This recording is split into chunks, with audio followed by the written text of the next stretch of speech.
ভাই কি অবস্থা ভাইয়া? আসসালামু আলাইকুম।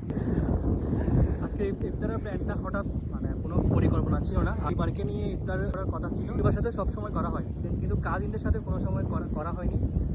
কাজিনদেরকে নিয়ে আজকে ইফতারের এই আয়োজন আমার অনেক বেশি ভালো লাগছে। আমরা আয়োজনটা করতে পারছি, আলহামদুলিল্লাহ। ২১শে রমজানের এই ইফতারের আয়োজনটা যদি ২-৩ দিন আগে পরিকল্পনা করতাম তাহলে অনেকজনকে দাওয়াত দিতে পারতাম। যেহেতু পরিকল্পনাটা হঠাৎ করা, তাই রান্নাবান্নার কাজ শুরু করি বিকাল ৩টার পরে। হাতে তেমন সময় ছিল না, তাই অনেক প্রিয় মানুষকে দাওয়াত দিতে পারিনি। আলহামদুলিল্লাহ এই বছর ২ জনকে নিয়ে শুরু করলাম। ইনশাআল্লাহ আগামী বছর আরও অনেকজনকে নিয়ে বড় করে ইফতারের আয়োজন করব। আমার ২ ভাইকে নিয়ে ইফতারের আয়োজনটা আরও অনেক সুন্দর হতো যদি নিহাজ বিকাল ৫টার মধ্যে নদীর পাড়ে উপস্থিত হতো। তবে দেরি করে আসলেও ৩ ভাই একসাথে ইফতার করতে পারছি, আলহামদুলিল্লাহ। সবাই ভালো থাকবেন, সুস্থ থাকবেন, আমার জন্য দোয়া করবেন। আপনাদের জন্য অনেক অনেক দোয়া রইল। আসসালামু আলাইকুম।